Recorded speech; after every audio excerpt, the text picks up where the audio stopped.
Hi, Professor. I chose to read the book Big by Vashti Harrison, and this is also the book I wanted to do my social emotional learning book kit on. And this book is about a child's journey to self-love and confidence after bullying and hurtful words. And I definitely think that this is a great book to incorporate, especially in the younger grades when children are developing confidence and awareness of themselves. This also can help bring social awareness to words that hurt children and hurt other people. A lot of the time, it's knowledge that allows children to say certain things to hurt others. So through these book kits, I hope to just bring awareness and knowledge to that. And this book is an amazing way to do that as well.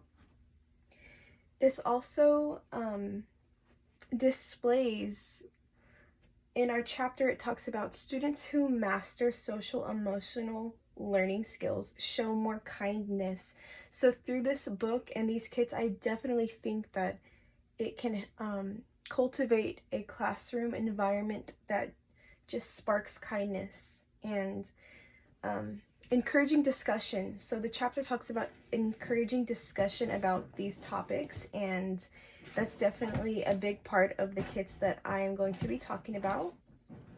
And the case models also reflect self-awareness, being aware of the words or hurtful words that you say that hurt people, self-management, manage how you treat people, reasonable decision-making, think before you say something to someone else, relationship skills, and social awareness. So I wanted to read a couple pages of this book that reflect hurtful words. So there's a powerful page in this book that I think will definitely reflect on to a classroom. She's holding in her hand words that they said that mention, oh, she's too big. Why don't you change? And on the page it says, these are yours. They hurt me. These are your words. They hurt me. And I chose this book specifically because bullying is especially present in the younger grades when diversity is present. As growing up a bigger girl as well, I experienced this myself, and I think a lot of the children who bully don't truly realize how effective their words can be. So this is something I definitely wanted to make sure I get the social emotional learning kit to reflect. So towards the end of the book, she begins to gain confidence and heal herself into knowing she is good. Just because she is big just means she has a bigger heart. So I'm going to be talking about some of my kits. I have 8 kits in total. 2 of them are printable activities that I actually found from the author. So my first one is the Band-Aid activity, and this is to promote acknowledges to hurtful words, phrases, or bullying. The materials needed are poster paper and Band-Aids. So I didn't have poster paper, so this is my little example right here, and I do have a Band-Aid. So let's talk about the discussion. So first, I have the poster paper up. So in a classroom, this would be a good idea to have a big poster paper with words such as bullying, name-calling, teasing, insecurities, just all the hurtful things we can mark on the thing. So here I have a phrase that says, you're dumb. Discussion. Talk to your students about what these terms mean. Also talk to them about what healing words, phrases, and actions are. Ask students what they think it means to them. So part of the chapter talks about self-awareness, being aware to the words and the hurtful words that you were mentioning to other people. So asking students what they think it means can help them reflect on that. Okay, next step is to pass out Band-Aids to your students. On the inside of the Band-Aid, we will write down an example of a hurtful word, phrase, or action. But on the outside, we will ask them to use a healing word. So we're reflecting hurtful words, but also healing words. After the discussion and writing examples, have students get up to the front and cover the hurtful terms. So I will do an example of that. So this is easy. Usually Band-Aids come in a package of 30, 50, so one package will be great. So on the inside of the Band-Aid, the children can write a hurtful word or a phrase or something that someone has said to them. So, dumb, that's a hurtful word. And on the outside, they can write a healing word. So for me, I'm writing the word kind. This would probably be better for students to do a marker with. So kind. So you have your poster paper in the front of the words you reflected on as a classroom that reflects social and emotional learning.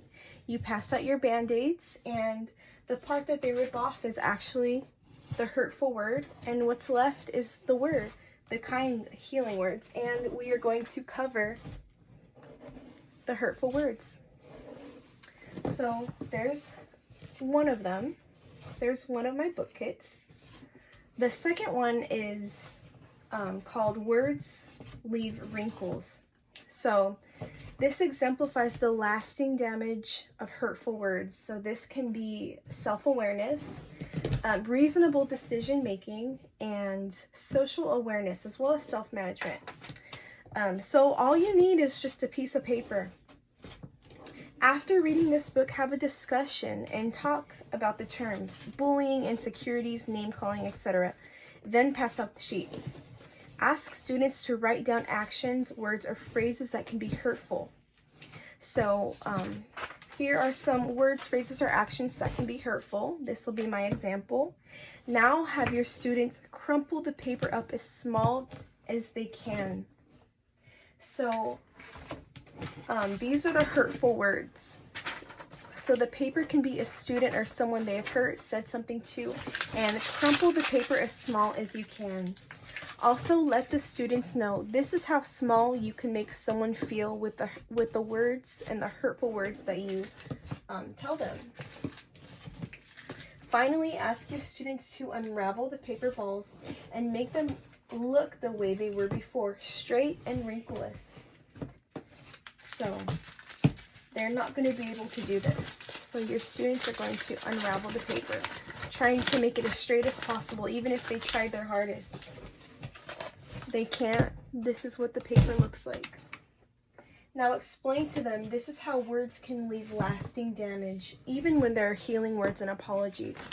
So healing words can help unravel and maybe heal someone in some ways, but these wrinkles will be here forever. So this is a great representation of the lasting effects on words. This is a great kit to do after this book. The kindness chain. Unfortunately, I don't have the materials to do the kindness chain, but the kindness chain exemplifies kindness by creating togetherness. So the kindness chain materials needed are craft paper, tape, glue, scissors, and markers. So I'm sure you've seen the paper chains. So there are links. You can pass out the strips to students to write down kind words and have their link, and have each student write on their paper something kind, a kind phrase, a kind word, or a compliment. And have the fun part of this kit is connecting the chain as a class. So not only is it going to be a difficult task to connect the chain at once, it also represents togetherness and working together to cultivate kindness. And you can reflect on the strength of the chain, the length of the chain being the change with working together and cultivating kindness. So the next one is, I don't have this one either, but the next one is a confidence jellyfish. And all that's needed for this is a jellyfish printout. Print out any jellyfish that is blank And then each jellyfish tentacle is going to be something that these students love about themselves. So we will call it our confidence jellyfish craft. So yeah, that's another one. Everyone fits in here. That's my next kit. All of this is going to be in my Google Docs. So the kits that I wasn't able to do are going to be on my kit, but I still want to talk about them. So the confidence jellyfish is to help students find what they love about themselves. It's going to help them find confidence and self-love, social awareness. And my next one is everyone fits in here. This one talks about diversity and differences and how there is a place for everyone. The materials needed are an empty puzzle printout, markers, or googly eyes. So the idea of this is you're giving out a puzzle printout, and the students have to put the puzzle together. But every single puzzle piece has a different face, a different color, but they all fit in. Everyone fits. My next one is a bulletin board of kindness. So this kind of promotes kindness, kind words. The materials needed are Post-it notes, poster board, or outline paper. And the idea is kind of similar to this. You can put a poster board on your wall, give out Post-it notes, and have students write kind words and put it on the bulletin board just as a remembrance of ways to show kindness. And my last two are actually printouts from the author. So there's one printout of the main character in the story, and there's also a word search that you have to find kind words in. So yeah, I am really grateful for the opportunity to show my kits, and I think that this story is definitely important to display in a classroom because especially at a young age, children are developing self-awareness. They're noticing changes about themselves, and it's always a good idea just to be kind. All children are raised in different ways, and you know, we can't assume that they were raised to know how to be kind or raised to know that words do hurt. So social emotional learning books are definitely an amazing way to create social awareness to different, you know, hurtful words or hurtful phrases, bullying, and it just cultivates a better world and a better classroom. So a wonderful book that I definitely will be having in my classroom, and maybe even using some of the kits that I created. So yeah, I think that within my kits, I definitely reflected the chapter and social emotional learning goals. So I hope you enjoyed. Thank you.